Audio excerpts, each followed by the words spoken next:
ગઈકાલે આવા સમયે કદાચ એક્ઝિટ પોલ્સના આંકડા જે રીતે આવવાના શરૂ થઈ ગયા હતા, આપણે ચર્ચા કરી રહ્યા હતા કે શું આ વખતે પરિણામ આવવાના છે. એક્ઝિટ પોલ્સ એક્ઝિટ પોલ નથી હોતા, એ અનુમાન હોય છે. ભવિષ્યમાં આપણે શું થવાનું, ભૂતકાળમાં શું થયું છે એની આપણે વાત કરીએ, કયા કયા એક્ઝિટ પોલ્સની શું સ્થિતિ હતી અને શું પરિણામો આવ્યા હતા, એના તફાવતની પણ આપણે વાત કરીએ તો 2014 અને 2019માં જે એક્ઝિટ પોલ સામે આવ્યા હતા, બંને એક્ઝિટ પોલમાં ભારતીય જનતા પાર્ટીના નેતૃત્વ હેઠળની એનડીએની જીત બતાવાઈ હતી, પરંતુ જે અંતર હતું બેઠકોનું એ ઘણું મોટું હતું. અને 2009માં પણ કંઈક એવું જ થયું હતું કે જ્યારે યુપીએની જીત બતાવાઈ હતી, પરંતુ યુપીએને જે જીત મળી હતી એ એક્ઝિટ પોલ્સના આંકડા કરતાં ખૂબ મોટી આવી હતી. અને ઘણી વખત એવું પણ થયું છે કે એક્ઝિટ પોલ્સ ખોટા પણ પડ્યા છે, ક્યારેક એવું પણ અપવાદરૂપ બન્યું છે. અત્યારે જ્યારે એક્ઝિટ પોલ્સ આવ્યા છે, દેશ આખામાં ફરી એક વખત 350થી 380 સુધીની સીટ્સ બતાવાઈ રહી છે. અને એક્ઝિસ પ્રમાણે તો, એક્ઝિસ ઇન્ડિયા ટુડેના પોલ પ્રમાણે તો 401 સુધીની સીટ્સ ભારતીય જનતા પાર્ટીને મળતી, એનડીએને મળતી દેખાઈ રહી છે આ એક્ઝિટ પોલ્સ પ્રમાણે. એટલે ફરી એક વખત બમ્પર બહુમતી સાથે ભાજપ સરકારમાં ત્રીજી વખત આવી રહી છે. અને એવું જો બને છે તો જવાહરલાલ નહેરુ બાદ બીજી વખત એવું કોઈ બનશે કે કોઈ પ્રધાનમંત્રી સતત ત્રીજી વખત પ્રધાનમંત્રી તરીકેના શપથ ગ્રહણ કરશે, સત્તા પર આવશે. પરંતુ 4 જૂને પરિણામ આવશે ત્યારે ખબર પડશે. પરંતુ એક્ઝિટ પોલમાં દેશમાં તો ભારતીય જનતા પાર્ટીનો દબદબો દેખાઈ રહ્યો છે. કોંગ્રેસ એ કહી રહી છે, રાહુલ ગાંધી આજે નિવેદન આપ્યું કે આ તો ભારતીય જનતા પાર્ટીની ફેન્ટસી છે, આ એક્ઝિટ પોલ નથી, આ ભારતીય જનતા પાર્ટીનો પોલ છે. અને એમણે સવાલ ઉઠાવ્યા છે તેમની વિશ્વસનીયતા પર, આ પોલ્સની વિશ્વસનીયતા પર. તો મલ્લિકાર્જુન ખડગેએ કહ્યું કે બેઠક ગઈકાલે તેમણે કરી હતી તમામ પક્ષો સાથે, સહયોગી પક્ષો સાથે, અને તેમણે એવું કહ્યું કે 295 બેઠક પર ઇન્ડિયા ગઠબંધન જીતી રહ્યું છે. રાહુલ ગાંધીના સવાલ પૂછવામાં આવ્યો ત્યારે તેમણે પણ કંઈક મજાકિયા અંદાજમાં કહ્યું કે સિદ્ધુ મૂસેવાલાનું સોંગ તમે સાંભળ્યું હશે, 295 બેઠક ઇન્ડિયા ગઠબંધન જીતી રહ્યું છે. એટલે એમને એવું છે કે 295 બેઠક પર ઇન્ડિયા ગઠબંધન જીતશે અને તેમની સરકાર બનશે, એમનો વિશ્વાસ છે. ભાજપનો વિશ્વાસ છે કે ફરી એક વખત ભારતીય જનતા પાર્ટી નરેન્દ્ર મોદીના નેતૃત્વમાં સરકાર રચી રહી છે, બનાવી રહી છે. પરંતુ આ બધા વચ્ચે આજે આપણે વાત કરવી છે ગુજરાતની, કારણ કે ખૂબ રસપ્રદ આ વખતે ગુજરાતની લડાઈ રહી હતી. ઘણી બધી બેઠકો એવી હતી કે જ્યાં રોમાંચક જંગ જામ્યો હતો. કદાચ ઘણા સમય પછી એવું લાગ્યું કે કંઈક તો થઈ શકે છે. તો શું એ બેઠકો?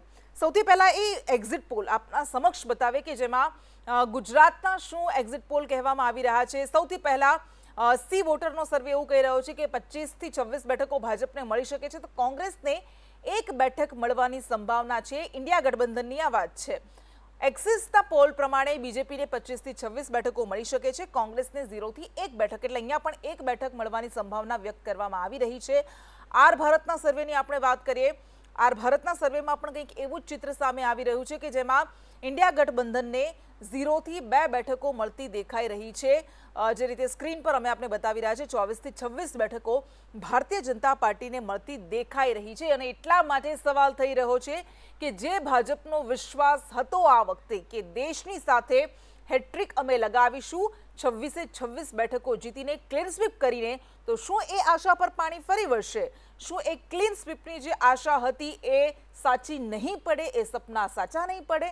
એવા સવાલ થઈ રહ્યા છે. શું આ વખતે ભાજપને એક પણ બેઠક જવાની ચિંતા છે ખરી? એ પણ સવાલ થાય. કઈ એ બેઠકો છે તેના પર આપણે વાત કરીએ. જો આ 1 થી 2 બેઠકો, તો આ એક્ઝિટ પોલ્સ જેમાં એવું દેખાઈ રહ્યું છે કે ગુજરાતમાં 1 થી 2 બેઠકો તે કોંગ્રેસના ખાતામાં અથવા તો ઇન્ડિયા ગઠબંધનના ખાતામાં જઈ શકે છે, કારણ કે આ વખતે બંને પક્ષો સાથે મળીને લડ્યા હતા. ભરૂચ બેઠક પર અને ભાવનગર બેઠક પર બંને સાથે લડ્યા હતા, પણ ભરૂચ બેઠક એવી છે કે જ્યાં રસાકસી છે. તો હવે એ બેઠકો આપણે જોઈશું અને એ પાછળના કારણો આપણે જાણીશું કે કેમ ભાજપને ચિંતા થઈ શકે છે, કેમ ઉલટફેર થવાની સંભાવના છે, અને કઈ એ બેઠક છે કે જેના પર સૌ કોઈની નજર મંડાયેલી છે, એ કોંગ્રેસની હોય કે પછી એ ભાજપની હોય. 1 દિવસ બાકી છે પરિણામને, પરંતુ એ બેઠકો આપણે જોઈએ. આપની સ્ક્રીન પર એ આવશે. સૌથી પહેલા એ બેઠક કે જેના પર આ વખતે ખૂબ રોમાંચક લડાઈ થઈ હતી, કાંટેકી ટક્કર જામી હતી, એ હતી બનાસકાંઠા બેઠક, જ્યાંથી ગેનીબેન ઠાકોરે કોંગ્રેસ તરફથી અને રેખાબેન ચૌધરીએ ભારતીય જનતા પાર્ટી તરફથી બંને મેદાનમાં ઉતર્યા હતા અને ખૂબ મજબૂત ટક્કર રહી હતી. એની પાછળના કારણ એ છે કે ઉલટફેર થઈ શકવાની સંભાવના પાછળ કારણ કે ગેનીબેન કે જે એક ફાયર બ્રાન્ડ નેતા તરીકેની છબી ધરાવે છે, તેમણે તાબડતોબ પ્રચાર બનાસકાંઠામાં કર્યો હતો. એકલા હાથે ભાજપને ટક્કર આપી રહ્યા છે એવું એક ચિત્ર ઊભું કર્યું હતું. ગેનીબેન ઠાકોર જમીન સાથે જોડાયેલા નેતા હોવાથી મજબૂત લોકસંપર્ક ધરાવે છે. વાવના સતત બીજી વખતે આ વખતે તેઓ ધારાસભ્ય હતા, બની શક્યા હતા ભારતીય જનતા પાર્ટીની મજબૂત લહેર વચ્ચે પણ. સામે પક્ષે ભાજપના ઉમેદવાર રેખાબેન ચૌધરી બિન અનુભવી અને નવા માનવામાં આવી રહ્યા છે. એમને કોઈ ખાસ રાજકીય અનુભવ નથી. ગલબા કાકાને પોતરી છે.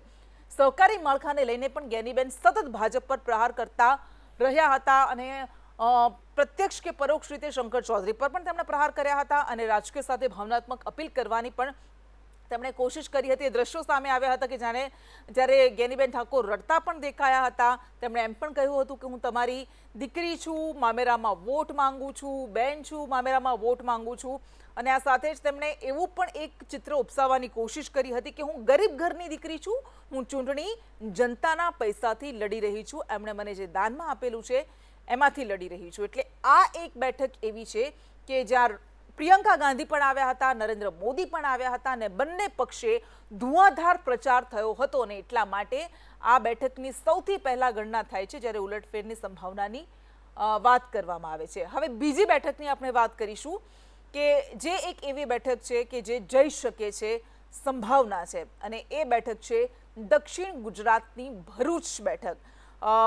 ભરૂચ બેઠક પરથી આ વખતે ફરી એક વખત ભાજપે પોતાના જૂના જોગીને ઉતાર્યા હતા, મનસુખ વસાવાને, જ્યારે સામે પક્ષે ઇન્ડિયા ગઠબંધનમાં આમ આદમી પાર્ટીના ધારાસભ્ય છે ચૈતર વસાવા, ડેડિયાપાડાથી એમને ઉતારવામાં આવ્યા. ચૈતર વસાવા એક આક્રમક અને જાણીતો યુવા આદિવાસી ચહેરો છે. તેમણે ખૂબ મજબૂત ટક્કર આપી હતી મનસુખ વસાવાને. લોકોના મુદ્દા ઉઠાવનાર નેતા તરીકે તેઓ પોતાની છાપ ઉપસાવવામાં, છાપ ઊભી કરવામાં સફળ રહ્યા હતા ચૈતર વસાવા અને એટલા માટે આ બેઠક પર સૌ કોઈની નજર છે. આદિવાસી અને મુસ્લિમ આ બંનેના મતો મળવાની સંભાવના છે કારણ કે મોટાભાગે ધ્રુવીકરણ થઈ જતું હતું આ બેઠક પરથી, પરંતુ આ વખતે ચૈતર વસાવાને ઉતારવામાં આવ્યા છે અને એટલા માટે બંને મતો, આદિવાસી અને મુસ્લિમ મતો તેમને મળે તેવી સંભાવના છે. ધ્રુવીકરણની આશા નહિવત તેમને લાગી રહી છે અને એટલા માટે તેમને એવું લાગી રહ્યું છે કે ચૈતર વસાવા આ બેઠક પરથી જીતી શકે છે. જોકે મનસુખ વસાવા પણ એટલા જ મજબૂત ઉમેદવાર છે, આટલા વર્ષનો તેમને અનુભવ છે. ત્રીજી બેઠકની આપણે વાત કરીએ કે જેના પર સૌ કોઈની નજર અત્યારે છે, મીટ મંડાયેલી છે કે આ બેઠક પર શું થવાનું છે અને એ બેઠક આપની સ્ક્રીન પર છે કારણ કે આ વખતે આ બેઠક પણ એવી છે કે જ્યાંથી રોમાંચક લડાઈ છે. એ છે આણંદની બેઠક, જ્યાંથી ભારતીય જનતા પાર્ટીએ મિતેશ પટેલને ફરી એક વખત ઉતાર્યા હતા જ્યારે કોંગ્રેસે પોતાના મજબૂત અને અનુભવી નેતા અમિત ચાવડાને ઉતાર્યા. અહીંયા ક્ષત્રિય આંદોલનની અસરની સંભાવના છે અને એટલા માટે ઉલટફેર થવાની સંભાવના છે કારણ કે આ બેઠક પર ક્ષત્રિયોની વસ્તી પણ સારી એવી છે. અમિત ચાવડાએ સાયલેન્ટ અને મજબૂત પ્રચાર કર્યો હતો. હા, મિતેશ પટેલના સમર્થનમાં રાષ્ટ્રીય નેતાઓ પણ આવ્યા હતા, પરંતુ અમિત ચાવડા તેઓ ઘરે ઘરે ડોર ટુ ડોર જોઈને પ્રચાર કરતા દેખાયા હતા.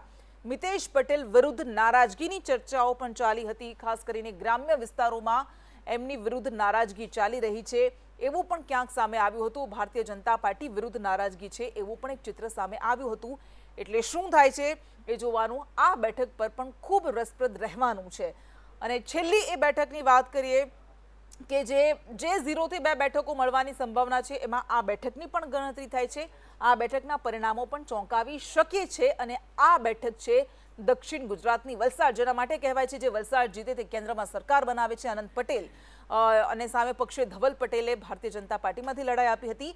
હવે કેમ ઉલટફેર થઈ શકે તેની સંભાવનાની વાત કરીએ તો અનંત પટેલ એક લડાયક આદિવાસી નેતા તરીકેની છબી ધરાવે છે. ચૈતર વસાવાની જેમ જ એક યુવા આક્રમક ચહેરો છે.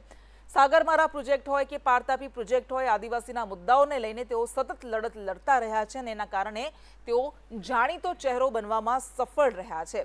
ભાજપના ઉમેદવારની સામે પક્ષે જમીની સ્તરે પકડ નથી તેવું એક ચિત્ર સામે આવ્યું હતું. જ્યારે તેમનું નામ જાહેર કરવામાં આવ્યું ત્યારે ઘણા સવાલો ઉઠ્યા હતા, આંતરિક વિરોધ પણ સામે આવ્યો હતો અને ભાજપનું મજબૂત સંગઠન છે સામે કોંગ્રેસના મજબૂત ઉમેદવાર છે. એટલે મજબૂત સંગઠન જીતે છે કે કોંગ્રેસના મજબૂત ઉમેદવાર જીતે છે એ જોવાનું રહેશે. કપરાડા, વાંસદા, ધરમપુર અને ડાંગ આ એ વિસ્તારો છે કે જ્યાં અનંત પટેલનો પણ પ્રભાવ છે અને એટલા માટે વલસાડ બેઠક પર પણ સૌ કોઈની નજર છે.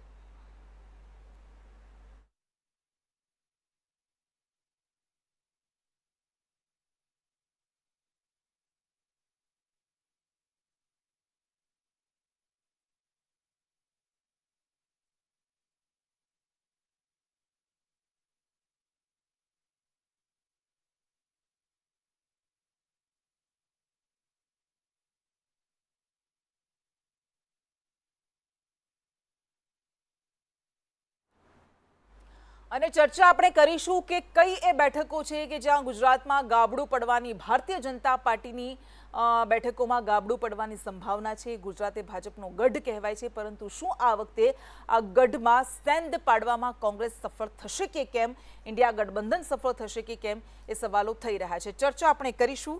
આપણી સાથે અમિત નાયક કોંગ્રેસમાંથી જોડાઈ ગયા છે, સંતોષ રાઠોડ રાજકીય વિશ્લેષક આપણી સાથે જોડાઈ ગયા છે, સ્ટુડિયોમાંથી આપણી સાથે ઘનશ્યામ ગઢવી ભારતીય જનતા પાર્ટીમાંથી જોડાઈ ગયા છે। આપ ત્રણેયનું સ્વાગત છે। ચર્ચા આપણે કરીશું, પરંતુ સૌથી પહેલા આપણે રેખાબેન ચૌધરી કે જેઓ બનાસકાંઠામાંથી લડ્યા હતા, તેઓ આપણી સાથે છે, એમની સાથે આપણે વાત કરીએ। રેખાબેન, સ્વાગત છે આપનું સંદેશ ન્યૂઝમાં। 2 દિવસ બાદ મતગણતરી હાથ ધરાવવાની છે, પરંતુ જે બેઠકો પર અત્યારે એવું લાગે છે કે ઉલટફેરની સંભાવના છે, કાંટે કી ટક્કર છે, એ બેઠક બનાસકાંઠા માનવામાં આવી રહી છે। આપને લાગે છે કે બનાસકાંઠા બેઠક હાથમાંથી જઈ શકે છે? પરિણામને લઈને અમને પૂરેપૂરો વિશ્વાસ છે કે બનાસમાં બનાસવાસીઓએ બનાસની દીકરી તરીકે મને જે વટરૂપી આશીર્વાદ આપ્યા છે, એ રીતે ભારતીય જનતા પાર્ટીનો પ્રચંડ વિજય થશે। અચ્છા, રેખાબેન, આપ કહી રહ્યા છો કે જીતશો, પરંતુ સવાલ ઘણા બધા થઈ રહ્યા છે। એક્ઝિટ પોલ્સ જે સામે આવ્યા, આર ભારતના પોલ્સ તો એવું કહી રહ્યા છે કે 2 બેઠકો એવી છે કે જે ગુજરાતમાં કોંગ્રેસના ખાતામાં જઈ શકે છે, અને બધા જ રાજકીય વિશ્લેષકો સાથે અમે વાત કરી, અમે પોતે પણ ગ્રાઉન્ડ પર જોયું કે બનાસકાંઠા એક બેઠક એવી છે કે જ્યાં ટક્કર છે। તો આપને એવું લાગે છે કે આ બેઠક પર આશા પર પાણી ફરશે? અમે પહેલા જ દિવસથી કહીએ છીએ કે દેશભરમાં અમે 400 પાર અને ગુજરાતમાં 26-26, એ રીતે મને બનાસની સમજુ અને હોશિયાર 36 કોમની પ્રજા ઉપર વિશ્વાસ છે કે એમણે મોદી સાહેબને ફરીથી દેશના 3જી વખત વડાપ્રધાન બનાવવા માટેનું મન મનાવી જ લીધું છે। એટલે બનાસમાંથી ભારતીય જનતા પાર્ટીનો ઐતિહાસિક વિજય થશે, અને આજ સુધી ન મળ્યા હોય એટલા વોટ આ દીકરીને આશીર્વાદ રૂપે બનાસવાસીઓ ચોક્કસ આપવાના જ છે। અચ્છા, પણ આ વખતે પહેલી વખત એવું થયું કે જ્ઞાનીબેન ઠાકોર વર્સિસ રેખાબેન ચૌધરી, એક મહિલા વર્સિસ મહિલાનો આ જંગ લડાયો, તો કેવો અનુભવ રહ્યો આપને? આપને લાગ્યું કે જ્ઞાનીબેન ઠાકોર એક આક્રમક નેતા તરીકેની જેઓ છબી ધરાવે છે, તો એ પ્રહાર કરવામાં સફળ રહ્યા છે રેખાબેન ચૌધરી પર? અનુભવ બહુ સારો રહ્યો। 2.5 મહિનાના લાંબા સમયમાં હું લોકોની વચ્ચે પ્રચારમાં ગઈ છું। લોકોએ એમની દીકરી તરીકે મને ખૂબ ખુબલે આશીર્વાદ આપ્યા છે, અને મોદી સાહેબ દ્વારા જે વિકાસ થયો છે એ બનાસના જિલ્લાના છેવાડાના જન સુધી જે રીતે પહોંચ્યો છે, મોદી સાહેબ પ્રત્યેનો બનાસવાસીઓનો જે પ્રેમ છે, ભારતીય જનતા પાર્ટીનો બનાસવાસીઓનો જે વિશ્વાસ છે, અને ગરમીના લાંબા સમયમાં બનાસકાંઠાના ભારતીય જનતા પાર્ટીઓએ કાર્યકર્તાઓએ ખડે પગે રહીને જે મહેનત કરી છે, એના ઉપરથી મને પૂરેપૂરો વિશ્વાસ છે કે બનાસ વતી પણ એક કમર અમે મોદી સાહેબને જરૂરથી મોકલીશું। અચ્છા, આપને વિશ્વાસ છે આપ જીતશો, પરંતુ જ્ઞાનીબેન ઠાકોરને પણ વિશ્વાસ છે કે તેઓ જીતવાના છે, પરંતુ આ બેઠક એવી છે કે જે જાતિવાદ ખૂબ પ્રભાવશાળી રહેતો હોય છે, જાતિઓ ખૂબ પ્રભાવક રહેતી હોય છે, અને આપણે એ જોયું પણ છે ભૂતકાળમાં। તો શું આપને લાગે છે કે આ જાતિની જે લડાઈ છે, જ્ઞાનીબેન ઠાકોર કહી રહ્યા છે કે ઠાકોર અને ચૌધરી બંને સમાજના વોટ મને મળવાના છે, તો આપને શું લાગે છે, અસર રહેશે ખરી એવી કોઈ? મને વિશ્વાસ છે કે બનાસના તમામ સમાજોનો મને ટેકો મળ્યો છે, તમામ સમાજોના મને આશીર્વાદ મળ્યા છે, અને બધાના આશીર્વાદ વતી બધાનો જે સાથ સહકાર અને અપાર સમર્થન મને મળ્યું છે, એના ઉપરથી મને પૂરેપૂરો વિશ્વાસ છે કે બનાસમાંથી અમે ચોક્કસ વિજય મેળવીશું। અચ્છા, તો શું લાગે છે તમને? CR પાટીલે તો ટાર્ગેટ આપ્યો હતો 5 લાખની લીડથી જીતવાનો, તમને શું આશા છે, કેટલી લીડથી જીતશો તમે? અમે ઐતિહાસિક લીડથી જીતીશું, અને આ વખત ઇતિહાસ રચાવવાનો છે કે બનાસમાં કોઈને ન મળ્યા હોય એટલા વધારે વોટ આ દીકરીને આશીર્વાદ રૂપે બનાસવાસીઓ ચોક્કસ આપશે, એવો મને પૂરેપૂરો વિશ્વાસ છે। અચ્છા, ઠીક છે રેખાબેન, ખૂબ ખૂબ આભાર આપનો, અને આપણી સાથે ગેસ્ટ પેનલ પણ જોડાઈ ગઈ છે, અને ત્યારબાદ બીજા ઉમેદવારો સાથે પણ આપણે વાત કરીશું। આપણી સાથે ધવલ પટેલ પણ જોડાશે, વલસાડના ઉમેદવાર છે, ચંદુ શિહોરા પણ જોડાશે, ઋત્વિક મકવાણા પણ જોડાશે, પરંતુ ઘનશ્યામભાઈ, આપનાથી શરૂઆત કરી અહીંયા। રેખાબેને કહ્યું કે હું જીતી જવાની છું, મને વિશ્વાસ છે, પરંતુ આ બેઠક એવી છે કે જેના પર દેશ આખાની, ન માત્ર ગુજરાત પરંતુ દેશમાં પણ જ્યારે ગુજરાતની રાજનીતિની વાત આવતી હતી ત્યારે સૌ કહેતા હતા કે બનાસકાંઠામાં કંઈક થઈ શકે છે। તો આપને લાગે છે કે 26-26 બેઠક જીતવાનું જે સપનું છે ભાજપનું, જે ટાર્ગેટ છે, પૂરો નહીં થાય?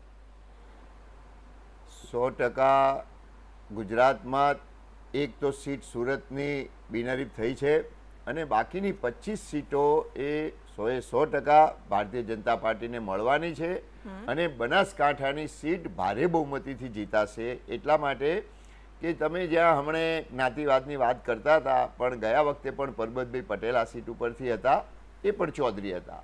બીજું, આખો દેશ એટલા માટે આની નોંધ લેશે કારણ કે એક શિક્ષિત મહિલા ડૉક્ટર રેખાબેન ચૌધરી આ સીટ ઉપરથી લડી રહ્યા છે.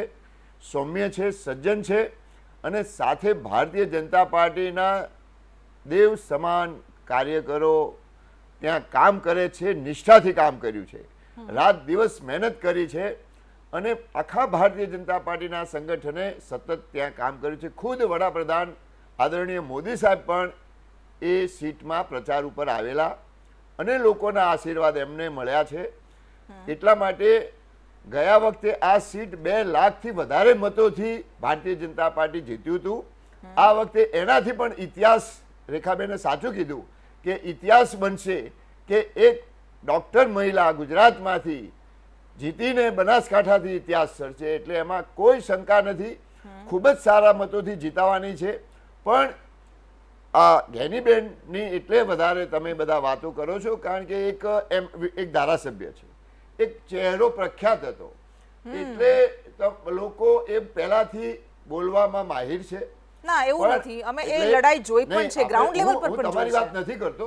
લોકો જે કહેતા હોય એના કારણે તમે જે આ કહેતા હોય કે આટલી સીટો ઉપર ટક્કર, આ સીટો ઉપર તમે જે સીટો પર ટક્કર ગણાવો છો એ તમામ કોંગ્રેસના ધારાસભ્યો છે.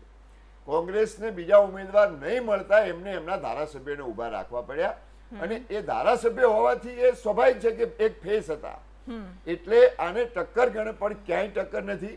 હજુ આપણે વર્ષ 1.5 વર્ષ પહેલા જ ગુજરાત વિધાનસભામાં ભારતીય જનતા પાર્ટીએ 157 બેઠકો સાથે 156 બેઠકો સાથે ભારે બહુમતીથી તમામ બેઠકો જીતી છે.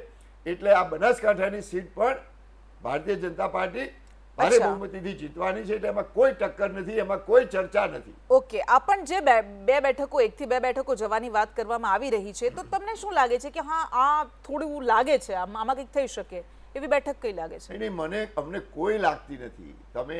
તમે જ કીધું કે 36 કલાક બાકી છે, 36 કલાક પછી ખબર પડશે. જેની એની ઉપર તમે કોઈ ચર્ચા કરતા, એ તમામ સીટો વધારે સારા મતોથી જીતશું.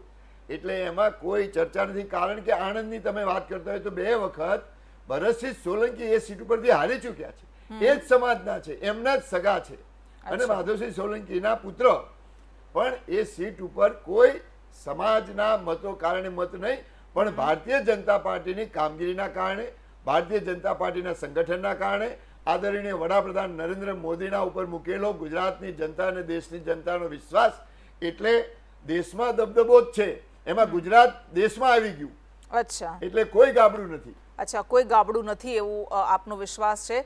આપણે સંતોષ રાઠોડ, રાજકીય વિશ્લેષક છે, તેઓ પણ આપણી સાથે જોડાયા છે. ત્યારબાદ અમિત નાયક પાસે પણ આપણે જઈશું. સંતોષભાઈ, તમને શું લાગે છે? કારણ કે આ 2 થી 3 બેઠકો, એમ તો ઘણા બધા કોંગ્રેસના નેતાઓ સાથે વાત કરી, એમનું એવું કહેવું છે કે 10 બેઠક પર રોમાંચક જંગ હતો, પરંતુ 4 થી 5 બેઠક તો કોંગ્રેસ જીતી જ રહ્યું છે, ઇન્ડિયા ગઠબંધન જીતી જ રહ્યું છે. આપને શું લાગે છે? આપના અનુમાન શું કહે છે? જી, મારું અનુમાન એ કહે છે કે જેમ આપણે હમણાં અગાઉ પણ જણાવ્યું, તો ગુજરાતમાં 2 થી 3 સીટો પર રસાકસી હશે, જેમાં ગેનીબેનની અને સાઉથની સીટો છે. અને જામનગરની પણ એક સીટો એવી હોઈ શકે કે જામનગરની ત્યાંનું જે માર્જિન જે છે એ માર્જિન ઓછું થાય અને આ પ્રમાણેના ત્યાં પરિણામો આવે. રહી વાત જે હમણાં જેમ કે વાત કરી કે ગેનીબેન તો કે ધારાસભ્ય હતા, કોંગ્રેસને કોઈ ઉમેદવાર ન મળ્યો એટલે ધારાસભ્યને ઉતારવા પડ્યા, એ જાણીતો ચહેરો હતો. પરંતુ હું સમજુ છું કે ગેનીબેનની આ પોતાની એક વિજય ઓલરેડી થઈ ગઈ છે. કારણ કે બાકી તમામ જેટલા પણ ઉમેદવારો હોય છે તે પ્રધાનમંત્રીના મોહરા હેઠળ, એટલે કે તેમના ચહેરાના કારણે જીતતા હોય છે. ગેનીબેન એ તાકાત બતાડી કે આજે એ જે સાબરકાંઠાની બનાસકાંઠાની જે સીટ છે એ સીટ ઉપર એટલા પ્રભાવી તરીકાથી પોતાનું વર્ચસ્વ બતાડવામાં એ સફળ રહ્યા. એમને એટલો બધો કોઈ સપોર્ટ કે ઇન્ડિયા ગઠબંધનના કે બીજા રીતે પોતાના પક્ષના તરફથી નહીં, પણ પોતાના દમખમ પર એમણે એ પોતે કરી બતાવ્યું. એટલે આ ઓલરેડી એક એમની વિજય હું માની રહ્યો છું કે એમની ઓલરેડી વિજય થઈ ગઈ છે. બીજું જો વાત કરીએ તો ઘણા બધા હા, તો બીજું જો વાત કરીએ તો હમણાં જેમ ગઢવી સાહેબે જણાવ્યું કે ધારાસભ્યને ઉતારવા પડ્યા, પરંતુ જો આપણે જો ભાજપની વાત કરીએ તો ભાજપની પાસે તો નેતાઓ નતા કે તેમણે કોંગ્રેસમાંથી આયાત કરવા પડ્યા, અને કોંગ્રેસમાંથી બી તેમણે આયાત કરેલા ઉમેદવારોને લોકસભાની સીટ લડાવી. એટલે જે ભારતીય જનતા પાર્ટી છે એ જયારે ચૂંટણી લડે છે તો એ માત્ર ને માત્ર મોદી સાહેબના નામ હેઠળ લડતી હોય છે. પરંતુ જયારે ઇન્ડિયા ગઠબંધન છે કે બીજી અન્ય પાર્ટીઓના જયારે નેતાઓ લડતા હોય છે તો તે પોતાના કામના આધારે પોતાનું જે વર્ચસ્વ બનાવ્યું છે તેના આધારે લડતા હોય છે. ઠીક છે એટલે આપણે અમિતભાઈ નાયક પણ આપણી સાથે જોડાયેલા છે, એમની પાસે જઈએ. અમિતભાઈ, એક્ઝિટ પોલ્સમાં 0 થી 2 બેઠકો મળતી દેખાઈ રહી છે. ભારતીય જનતા પાર્ટી એવું જ કહી રહી છે કે આ એક્ઝિટ પોલ પણ જે 0 થી 2 બેઠકો મળતી દેખાઈ રહી છે એ પણ ખોટું સાબિત થશે. અમે 26 બેઠક પર ત્રીજી વખત ક્લીન સ્વીપ કરવાના છીએ, એટલે કોઈ એવો ડર નથી.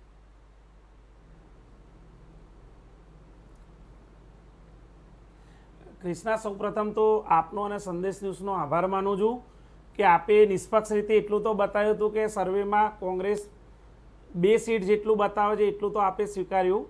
બાકી તો ઘણા મીડિયા ચેનલના માધ્યમથી ભારતીય જનતા પાર્ટી અત્યારે એવો પ્રચાર કરી રહી છે કે અમે 26 બેઠકો જીતીશું. ક્રિષ્ના, હું તાલ ઠોકીને કહું છું, ગુજરાત કોંગ્રેસ ઓછામાં ઓછી 5 બેઠકો જીતશે. ગુજરાત કોંગ્રેસ પરમ દિવસે ઓછામાં ઓછી 5 બેઠકો જીતશે. અને જે આ સર્વે બતાવી રહ્યા છે એ સર્વેનો આંકડો હું આપને કીધું, ઇન્ડિયા ગઠબંધન 295+ સીટો જીતીને સરકાર બનાવે છે. 2004માં ભારતીય જનતા પાર્ટીએ જે શાઇનિંગ ઇન્ડિયા નામનું સ્લોગન આપ્યું હતું અને જે ભ્રમિત પ્રચાર કર્યો હતો અને એને જે ભારતના મતદારોએ જાકારો આપ્યો હતો અને વાજપેયી સરકારને ઘરે બેસાડી દીધી હતી, એ રીતે 4 જૂને મોદી સરકારનો આખો ગરબો ઘરે આવવાનો છે, આખી સરકાર ઘરે બેસી જવાની છે. દ્રૌપદી મુર્મુજી 5 જૂન કે 6 જૂને વિદાય સમારંભ રાખશે. મોદી સરકારના મંત્રીઓનો વિદાય સમારંભનો ડિનર પાર્ટીનું આયોજન છે, એના માટેની દિલ્હીમાં તડામાર તૈયારીઓ ચાલુ થઈ ગઈ છે. બીજી બાબત ક્રિષ્ના, ભારતીય જનતા પાર્ટીના સાથી મિત્રએ કીધું કે ભાઈ કોંગ્રેસ જોડે ઉમેદવારો નતા એટલે ધારાસભ્યોને ઉમેદવાર બનાવ્યા. મારે એમને યાદ દેવડાવવું છે, મારા મોરબ્બી જે વડીલ છે, કે ભૂતકાળમાં નીતિનભાઈ પટેલને 2004માં ભારતીય જનતા પાર્ટીના મંત્રી હતા છતાં પણ મહેસાણામાંથી લોકસભા લડાયા હતા અને બહુ ભીંડી રીતે, કારમી રીતે નીતિનભાઈ પટેલની હાર થઈ હતી. ગુજરાતમાં લોકસભાની ચૂંટણી હારી ગયા હતા. અત્યારના અમદાવાદ પૂર્વના લોકસભાના ભારતીય જનતા પાર્ટીના ઉમેદવાર હસમુખભાઈ પટેલ, જેઓ પોતે ધારાસભ્ય હતા અને ગઈ વખતે એમને સંસદના ચૂંટણીમાં ઉમેદવારી કરી હતી. અત્યારે અમદાવાદ પશ્ચિમના ભાજપના ઉમેદવાર દિનેશ મકવાણા, કે જેઓ ભૂતકાળમાં કોર્પોરેશનમાં માત્ર કાઉન્સિલર હતા અને વચ્ચે તો એક દશકો એવો આવ્યો કે તેઓ ઘરે બેસી ગયા હતા, સક્રિય રાજકારણમાં નહોતા. એ સિવાયના આપણે અનેક ઉદાહરણ આપી શકું ગુજરાતમાં કે કોઈ કોર્પોરેટર હોય કે વિધાનસભાની ચૂંટણી હારેલા હોય એવા લોકોને ભારતીય જનતા પાર્ટીએ લોકસભાના ઉમેદવાર બનાવ્યા છે. એટલે આંકડાકીય માહિતી કદાચ મારા વડીલ મોરબ્બી ભારતીય જનતા પાર્ટીના સાથી ઘનશ્યામભાઈ જોડે નહીં હોય. ઇન્ડિયા શાઇનિંગની જે વાત થતી હતી 2004માં, આ સવાલ અમે પણ પૂછીએ છીએ ઇન્ડિયા શાઇનિંગનો, કે ઇન્ડિયા શાઇનિંગનું સૂત્ર પણ બહુ મોટું આપવામાં આવ્યું હતું મોટા પાયે, પરંતુ વાજપેયી ઘર આવ્યા હતા ત્યારે જવાબ એ અપાય છે કે પણ એ સમયે મોદી નહોતા, અત્યારે મોદી છે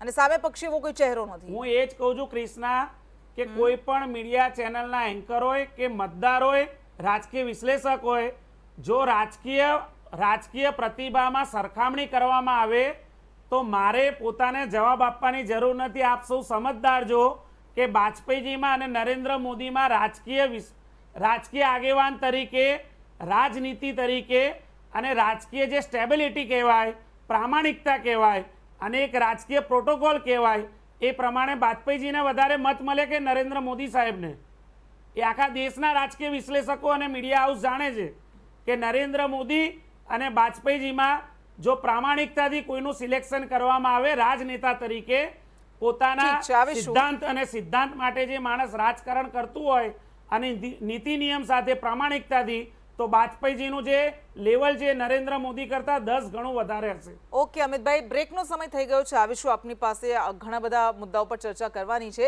એક નાનકડા બ્રેક માટે રોકાઈશું અને ઉમેદવારો સાથે પણ વાત કરીશું કે જે બેઠકો પર રોમાંચક જંગ છે, અને બેઠકોની એક બાદ એક આપણે ચર્ચા કરી રહ્યા છીએ, ઉમેદવાર સાથે પણ વાત કરી રહ્યા છીએ. સુરેન્દ્રનગરથી કોંગ્રેસના ઉમેદવાર ઋત્વિક મકવાણા આપણી સાથે જોડાઈ ગયા છે. ઋત્વિકભાઈ, સ્વાગત છે આપનું. એક્ઝિટ પોલ્સમાં કદાચ કોંગ્રેસને થોડી ઘણી પણ આશા રહે એવું ચિત્ર બતાવાયું છે. 0 થી 2 બેઠક મળતી દેખાઈ રહી છે. તો શું લાગે છે આપને, કઈ એ બેઠક હશે? એક્ઝિટ પોલ જે છે એની સેમ્પલ સાઇઝ એ લોકોએ કઈ પદ્ધતિથી કર્યું છે એનું બધું જોવું પડે. સુરેન્દ્રનગર સીટનો જ્યાં સુધી સવાલ છે ત્યાં સુધી આ વિસ્તારમાં હું બધે ફર્યો છું, લોકોથી પરિચિત છું.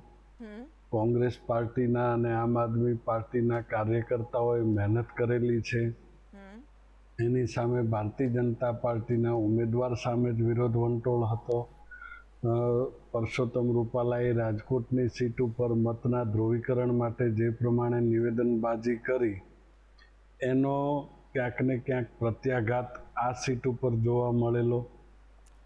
આ દરેક બાબતો જોઈએ તો ચોક્કસપણે કહી શકું કે આ સીટ છે એ ઇન્ડિયા ગઠબંધન જીતશે.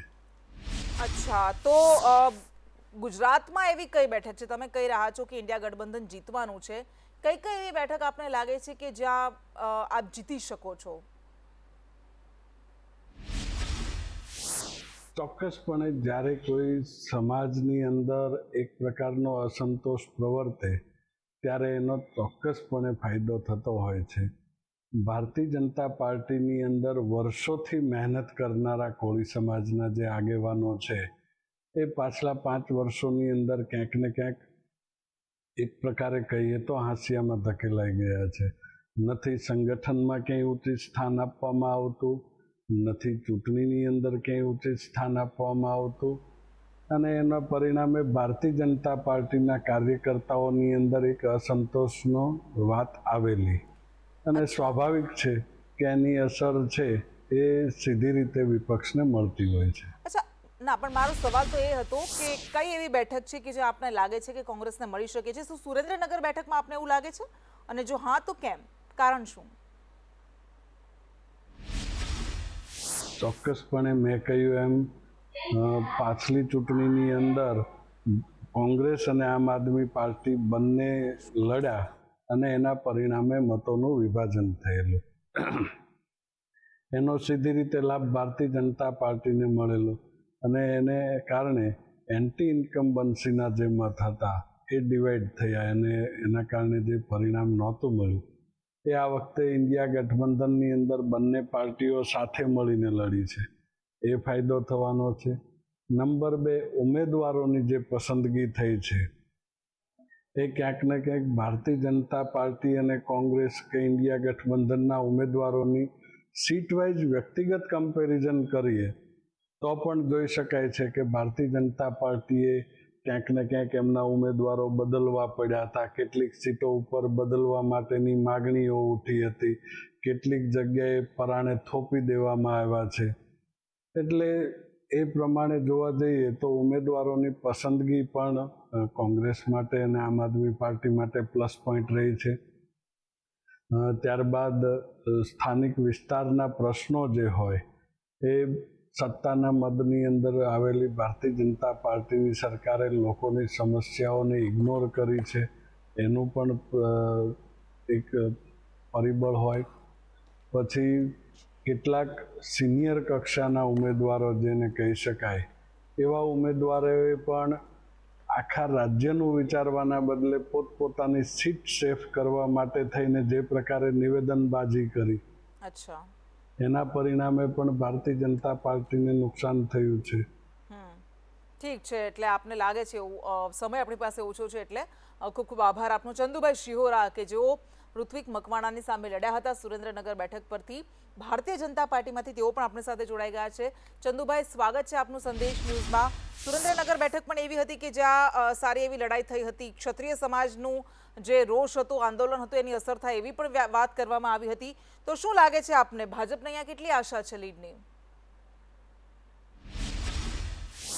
સુરેન્દ્રનગર બેઠક ભાજપને મારા જે પ્રવાસ દરમિયાન લોકોનો જે પ્રતિસાદ મળી રહ્યો હતો એ જોતાં સુરેન્દ્રનગર બેઠક 3 લાખ ઉપર મતથી અમે જીતવાના છીએ, એમાં કોઈ શંકાને સ્થાન નથી. અચ્છા, પણ કોળી સમાજમાં જે આંતરિક વિખવાદ થયો હતો જ્યારે આપને ટિકિટ આપવામાં આવી અને કહેવામાં આવ્યું કે તળપદા સમાજમાંથી કોઈને ટિકિટ આપો, અને સામે કોંગ્રેસે તળપદા સમાજમાંથી ટિકિટ આપી, તો આપને લાગે છે કે એ જે વિરોધ હતો, એ આંતરિક વિરોધ કોળી સમાજની અંદર, એ નડી શકે આપને? કોળી સમાજમાં આમ વિરોધ કંઈ નહોતો. જે કે વિરોધ શરૂઆતમાં જે કર્યો છે એ સોમભાઈ કોંગ્રેસમાં હતા અને સોમભાઈને ટિકિટની કોંગ્રેસમાંથી માગણીની ઈચ્છા હતી, એટલા માટે સોમભાઈએ શરૂમાં કોંગ્રેસના આગેવાન તરીકે એમને વિરોધ ઊભો કર્યો હતો. પણ એ વિરોધ અઠવાડિયામાં તો સમી ગયો છે. ત્યારે તમામ કોળી સમાજના તમામ આગેવાનો મારી સાથે રહી અને મને જીતાવવા માટે પ્રયત્નો કર્યા છે. તમામ લોકોએ તમને જીતાડવાના પ્રયત્નો કર્યા છે એવું તમે કહી રહ્યા છો, પરંતુ મહેન્દ્ર મુંજપરા જેઓ અહીંથી ને જીત્યા હતા, મંત્રી હતા, તેઓ તો આખી કેમ્પેનમાં ક્યાંય દેખાય જ નહીં. ઘણા બધા એવા નેતા છે કે આખી કેમ્પેનમાં આપની સાથે ક્યાંય દેખાય જ નહીં.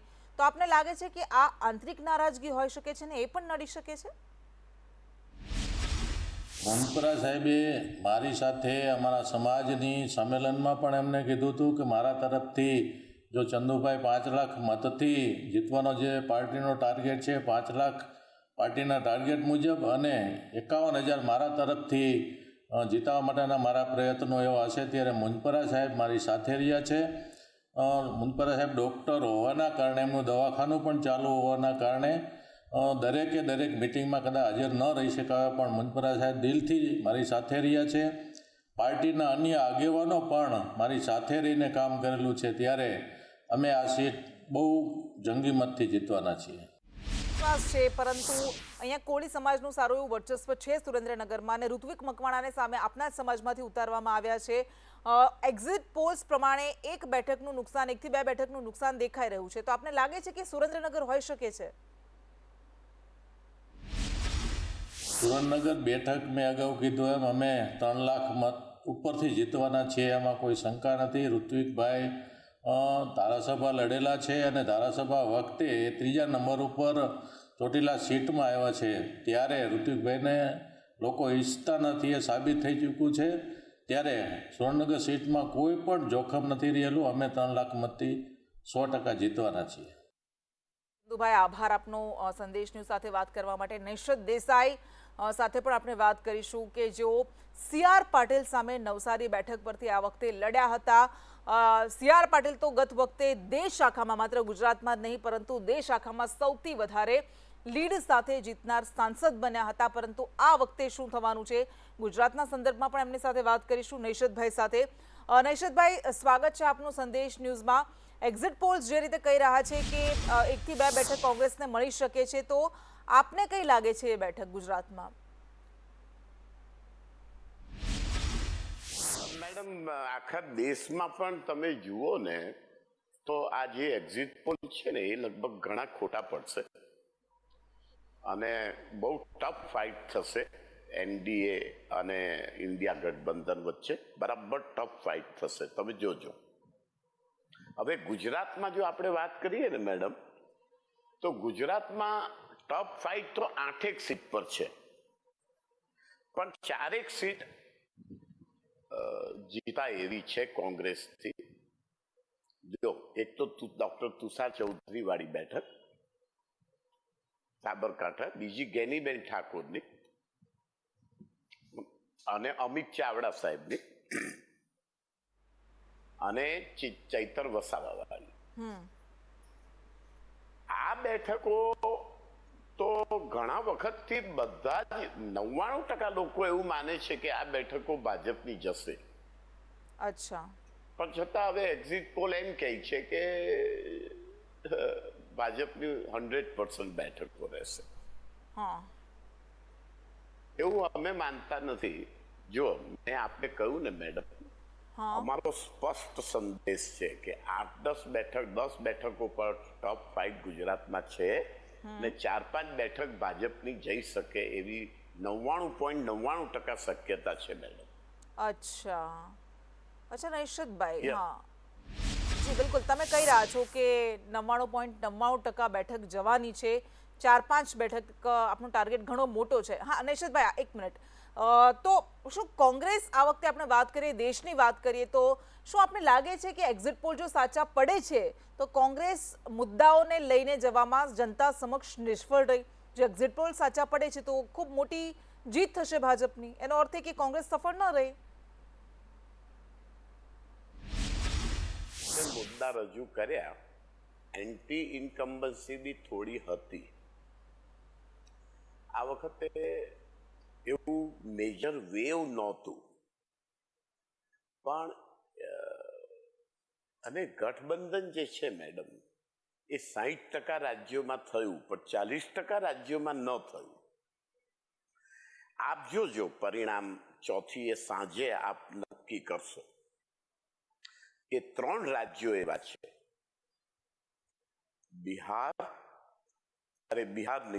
ઉત્તર પ્રદેશ અને બંગાળ. એમાં માયાવતીના બસપાને જે મતો મળશે એ મતો માર્જિનમાં સીટમાં થોડુંક ફેવર કરાવી શકે ભાજપને. અને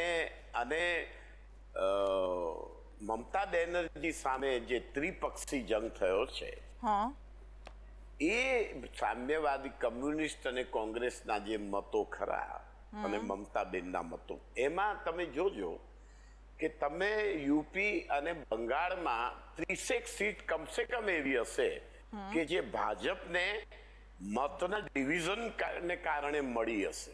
તમે ગણતરી ચોક્કસ સીટ વાઇઝ જોઈ લેજો ચોથીએ સાંજે. ઠીક છે. એટલે ગઠબંધન આ 2 રાજ્યો જેવા બીજા બી 2 રાજ્યોમાં નથી થયું. હા દાખલા તરીકે પંજાબમાં બી નથી થયું ગઠબંધન. પણ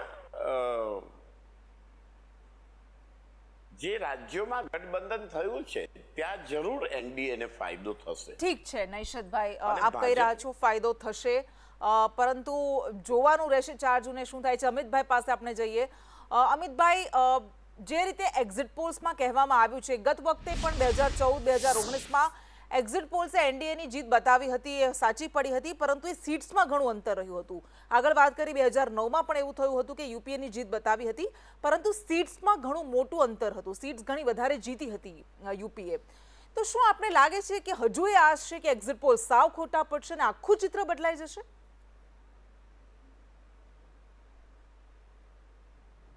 કૃષ્ણાબેન, હું પહેલાં બી કહી ચૂક્યો છું, અત્યારે ફરી એકવાર કહું છું, પરમ દિવસ 48 કલાક જેથી બી ઓછો સમય બાકી રહ્યો છે, ચિત્ર સ્પષ્ટ થઈ જશે.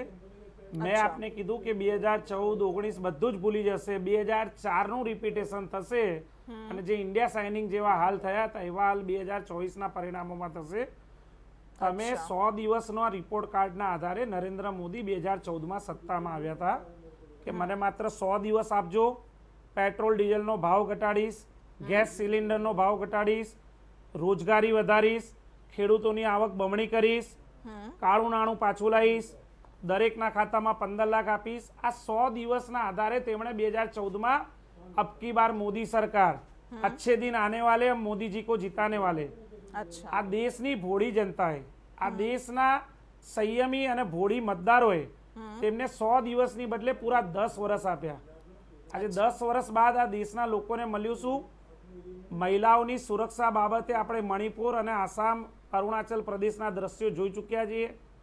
મોંઘવારી બાબતે રોજ કેટલા બેરોજગાર યુવાનો આત્મહત્યા કરે છે અને લોકોનું જીવન ધોરણ કઈ હદે કથળ્યું છે, એવા કિસ્સા તમારી ન્યૂઝ ચેનલોના માધ્યમથી આપણે રોજબરોજ જોઈએ છે. કૃષ્ણાબેન, જે યુપીએ કોંગ્રેસના શાસનમાં જે પેટ્રોલ ડીઝલનો ભાવ 55 ને 60 રૂપિયા હતો તે આજે 100 રૂપિયા છે. જે ડોલરના ભાવ યુપીએના શાસનમાં 55, 52, 56 રૂપિયા હતા અને મોદીજી એમ કહેતા હતા કે ડોલર સામે રૂપિયો નથી ગગડી રહ્યો, ઠીક આ છે. દેશનું માન અને સન્માન ગગડી રહ્યું છે. ઓકે, તો એ જ મોદીજીના શાસનમાં ડોલરનો ભાવ ક્યાં પહોંચ્યો છે, ત્યારે મોદીજીનું પોતાનું સન્માન નથી ગગડી રહ્યું. ઠીક છે, આ અમિતભાઈ, બધા બ્રેકનો મુદ્દાના સમય આધારે થયો અમે છે. આ ઘણા બધા ચૂંટણીમાં મત મુદ્દાઓ માંગ્યા છે છે. કૃષ્ણાબેન. હા, અમે ન્યાય, લોકોને ન્યાય હકની વાત કરી છે. Okay okay. અમે આપણે મોદીજીની જેમ 100 દિવસ 10 વર્ષ જુઠ્ઠાણા ચલાવીને મત નથી માંગ્યા.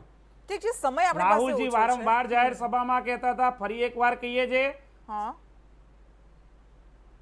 હા, આપની વાત છેલ્લી જલ્દી લાઈન. પૂરી કરી લો. હા, 4 જૂને સરકાર બનશે, 6 જૂને કોંગ્રેસની સરકાર બનશે, શપથવિધિ થશે અને 6 જુલાઈએ જે એપ્રેન્ટિસ કર્મ જે યુવાનો છે દેશના, એના ખાતામાં પૈસા આવવાનું ચાલુ થઈ જશે કૃષ્ણાબેન. ઠીક છે અમિતભાઈ, જે સમય ઓછો છે જે એટલે માફ ગૃહિણીઓ કરશો. છે, જે બ્રેકનો ગરીબ સમય મહિલાઓ છે. છે, એના ખાતામાં દર મહિને 8,500 રૂપિયા આવવાનું ચાલુ થઈ જશે. કહી રહ્યા છો કે બધા જ જે દાવાઓ હતા, વાયદાઓ હતા, ભારતીય જનતા પાર્ટીની આશા પર પાણી ફરી વળવાનું છે. જો કે કોની આશા પર પાણી ફરવાનું છે, કોની બાજી બગડવાની છે અને કોની બાજી સ્ટાર્ટમાં ભારતીય જનતા પાર્ટીના ઉમેદવાર ધવલ પટેલ સાથે મારા સંવાદદાતાએ ખાસ વાતચીત કરી. સાંભળીએ એમણે શું કહ્યું. લોકસભાની ચૂંટણીના પરિણામની સૌ કોઈ રાહ જોઈ રહ્યા છે. 4 જૂને પરિણામ છે, ત્યારે ગુજરાત ઉપર પણ સૌની નજર મંડાઈ રહી છે. ત્યારે એક્ઝિટ પોલ પણ સામે આવ્યા છે અને આપણી સાથે જે ઐતિહાસિક બેઠક ગણાય છે એવા વલસાડના ભાજપના ઉમેદવાર ધવલભાઈ પટેલ જોડાયા છે. એમની સાથે વાત કરીશું. કેટલો જીતનો આશાવાદ, એક્ઝિટ પોલ બાબતે તેઓ શું કહી રહ્યા છે અને તેમનો જે પ્રચાર કેવો રહ્યો એ બાબતે એમને પૂછીશું. સાહેબ, સંદેશ ટીવીમાં આપનું સ્વાગત છે. 4 જૂને પરિણામ આવવાના છે, જીતનો કેટલો આશાવાદ? જીતનો પૂરેપૂરો આશાવાદ અને 100% અમે મોટી માર્જિનથી જીતવાના છે. જે અમે 13 માર્ચે મારું ઉમેદવાર તરીકે નામ જાહેર થયું છે ત્યારથી પૂર્ણ વિશ્વાસ છે કે અમે બહુ મોટી જીત અહીંયા વલસાડ લોકસભામાં અમે જીતી રહ્યા છે. અને તમને જેમ ખબર છે કે વલસાડ લોકસભા સીટ એ બેરોમીટર સીટ તરીકે જાણી જાય છે. જે વલસાડમાં જીતે છે એ જ કેન્દ્રમાં પણ સરકાર બનાવે છે. તો અમને પૂરેપૂરો વિશ્વાસ છે કે જે છેલ્લા 2 મહિનામાં અમે 13 માર્ચથી 7 મે લગીને જે પ્રચાર કર્યો અને દરેક 7 વિધાનસભામાં જે લોકોનો સમર્થન મળ્યો છે, આશીર્વાદ મળ્યો છે મોદી સાહેબ માટે, એનાથી એક વાત નિશ્ચિત થઈ ગયું છે કે 1947 થી હમણાં લગીને વલસાડ લોકસભા સીટ અમે ઐતિહાસિક માર્જિન સાથે જીતવાના છે. અને એ જ કાલે જે દેશના દરેક એક્ઝિટ પોલ આવ્યા છે એમાં પણ એ જ કહ્યું છે કે અમે વલસાડની સાથે ગુજરાતની પણ 25 બેઠક મોટી માર્જિન સાથે જીતવાના છે. સાહેબ, ક્યાંક ને ક્યાંક આપની સામે પણ એક ઉમેદવાર એવા હતા જે પણ આપના સમાજમાંથી હતા ને એમણે પણ એવો દાવો કર્યો છે કે તેઓ પણ જીતશે. એટલે કે કોંગ્રેસના આનંદ પટેલે પણ જીતનો આશાવાદ વ્યક્ત કર્યો છે. તેમણે પણ જે પ્રચાર કર્યો છે એમનું કહેવું છે કે અમે પણ પ્રચાર કર્યો છે ને ઘણી મોટી લીડથી જીતશું. શું કહેશો? પહેલી વાત તો આ ઇલેક્શન ભારતીય જનતા પાર્ટી વિરુદ્ધ કોઈનો નહીં હતો. એ રીતના જ વલસાડમાં પણ ધવલ પટેલ વિરુદ્ધ કોઈના ન હતો. આ ઇલેક્શન મોદી સાહેબને 400 સીટ સાથે જીતાવાનો હતો, દેશને વિકસિત બનાવવાનો હતો, દેશને સુરક્ષિત બનાવવાનો હતો અને દેશને શક્તિશાળી બનાવવાનો હતો. એટલે દેશના લોકોએ આ વખતે બીડું ઝડપ્યું છે કે મોદી સાહેબને 400 સીટ સાથે પ્રધાનમંત્રી બનાવવાના છે. એના માટે વલસાડ લોકસભા સીટ જેમ આગળ કહ્યું એ બેરોમીટર સીટ છે. અને વલસાડમાં તો આપણા મોદી સાહેબ ધરમપુર ખાતે બહુ લાંબો સમય અહીંયા વિતાવ્યો હતો અને જે વિકાસના કામ વલસાડના માટે ભારતીય જનતા પાર્ટી અને કેન્દ્ર અને રાજ્યની સરકારે કરી છે ને જે અમારો પ્રચાર ચાલ્યો છે એનાથી એક વાત નિશ્ચિત છે કે વલસાડ લોકસભા સીટ અમે ઐતિહાસિક માર્જિન સાથે જીતવાના છે. અને એ જ વસ્તુ પ્રમાણ પણ દરેક એક્ઝિટ પોલે પણ આપ્યા છે. જે પ્રકારે એક્ઝિટ પોલ આવ્યા અને જે પ્રકારે પ્રચાર રહ્યો અને જે કહેવાય છે કે વલસાડ જે જીતે છે એ કેન્દ્રમાં સરકાર બનાવે છે, ત્યારે ધવલ પટેલે પણ પોતાની જીતનો જે છે આશાવાદ વ્યક્ત કર્યો છે. ત્યારે જોવાનું રહ્યું કે 4 જૂને વલસાડની સીટ કોના ખાતામાં જશે. જાવેદ ખાન, સંદેશ ન્યૂઝ, વલસાડ. અને સામસામા દાવા પ્રતિદાવા થઈ રહ્યા છે. એક્ઝિટ પોલ્સ પ્રમાણે આખા દેશમાં મોદીની આંધી બતાવવામાં આવી રહી છે, પરંતુ મલ્લિકાર્જુન ખડગે અને રાહુલ ગાંધી કહી રહ્યા છે કે આ બધા જ એક્ઝિટ પોલ્સ બોગસ છે. 295 બેઠક કોંગ્રેસ ઇન્ડિયા ગઠબંધન જીતવાનું છે. ગુજરાતમાં પણ કંઈક એવું જ કહેવામાં આવી રહ્યું છે. ભારતીય જનતા પાર્ટી કહી રહી છે કે બધી જ બેઠકો પર ક્લીન સ્વીપ આ વખતે ફરી એક વખત થશે, જ્યારે કોંગ્રેસ કહી રહી છે કે 2 નહીં, અમે 4 થી 5 બેઠકો જીતશું. એટલે કોની આશા પર પાણી ફરી વળશે અને કોની આશા સાચી સાબિત થશે, કોના સપના પર પાણી ફરી વળશે અને કોના સપના સાચા સાબિત થશે, એ 4 જૂને ક્લિયર થઈ જશે, સ્પષ્ટ થઈ જશે.